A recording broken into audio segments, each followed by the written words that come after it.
Well, if the post office can believe in Santa Claus, I will too.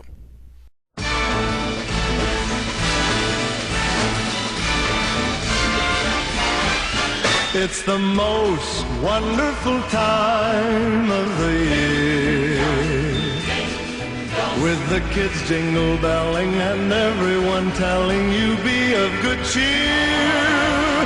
It's the most wonderful time of the year. Miracle on 34th Street. Well, we're looking at two versions of this film today, both the original and the remake. Let's start with the original film. The premise of the movie is simply this. A man by the name of Kris Kringle happens to be around New York City around the time of their Thanksgiving parade when he happens to notice that the Santa Claus they have there for the Macy's Thanksgiving Day parade is totally tanked. So what does he do? He tells the person in charge that the guy's tanked and pretty much shouldn't be allowed to be seen in front of the kids. Anyhow, because they needed someone on the fly, they asked they asked Kris to take over for the guy.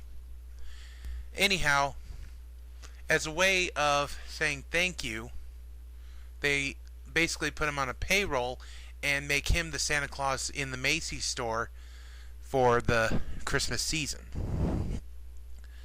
Anyhow, the story's focus character is a little girl who pretty much is been taught by her mother that, there's no such thing as, Santa Claus isn't real, you know who gets the thing, very serious attitude. But she begins to think that Santa Claus may actually be real when she sees Kris Kringle. But the real problem is Santa Claus, Kris Kringle, long story short, ends up going to court because they have to prove the validity of him being Kris Kringle. So, with that said, what do I think of the original film? First of all, I have never seen the film in color, and I know it's colorized, but I have never seen it in color. So, with that said, what do I think of this classic film?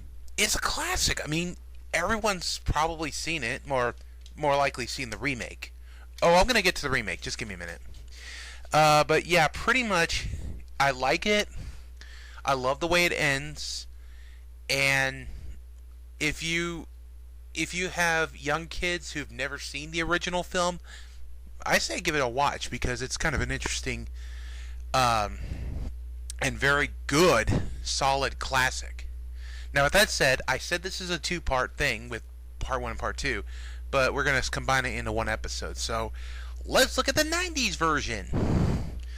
Pretty much the 90s version is the same thing as the 50s version, with one real difference being how it ends. Also, the cast changed for the time and era. But yeah, pretty much the biggest thing, I won't spoil what it is, but the ending is changed to fit with the times. I will say, with that said, which is the better, the old or the new?